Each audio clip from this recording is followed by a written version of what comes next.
Cape Canaveral, Florida. AP, NASA's Orion capsule made a blisteringly fast return from the Moon Sunday, parachuting into the Pacific off Mexico to conclude a test flight that should clear the way for astronauts on the next lunar flyby. The incoming capsule hit the atmosphere at Mach 32, or 32 times the speed of sound, and endured re-entry temperatures of 5,000 degrees Fahrenheit 2,760 degrees Celsius before splashing down west of Mexico's Baja California near Guadalupe Island.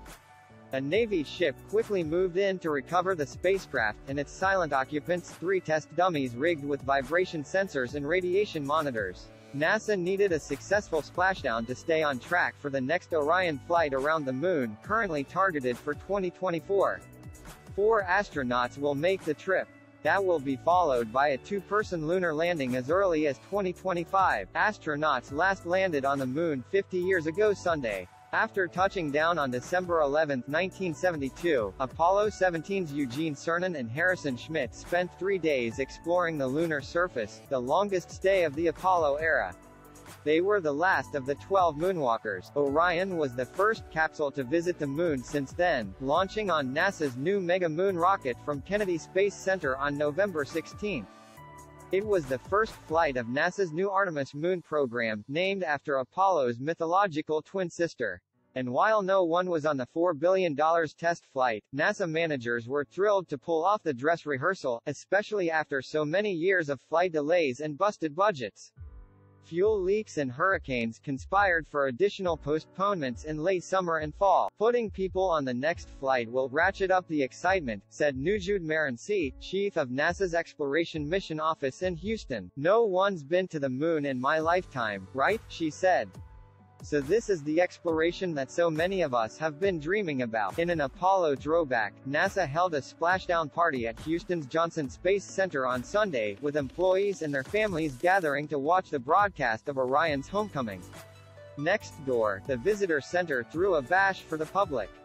Getting Orion back intact after the 25-day flight was NASA's top objective.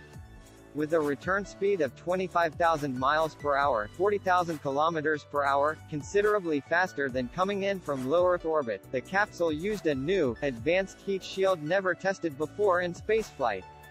To reduce the gravity or G loads, it dipped into the atmosphere and briefly skipped out, also helping to pinpoint the splashdown area. The splashdown occurred more than 300 miles, 482 kilometers, south of the original target zone.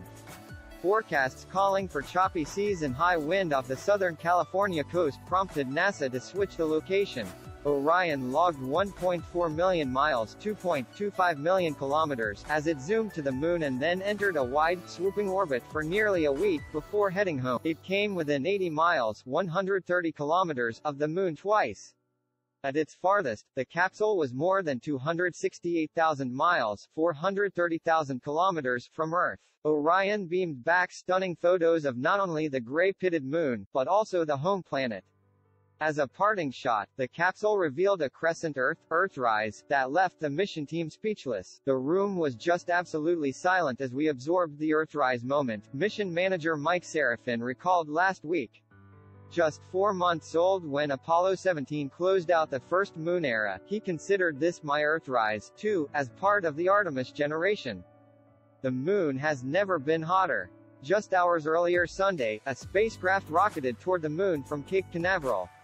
The lunar lander belongs to iSpace, a Tokyo company intent on developing an economy up there. 2 U.S. companies, meanwhile, have lunar landers launching early next year. The Associated Press Health and Science Department receives support from the Howard Hughes Medical Institute Science and Educational Media Group. The AP is solely responsible for all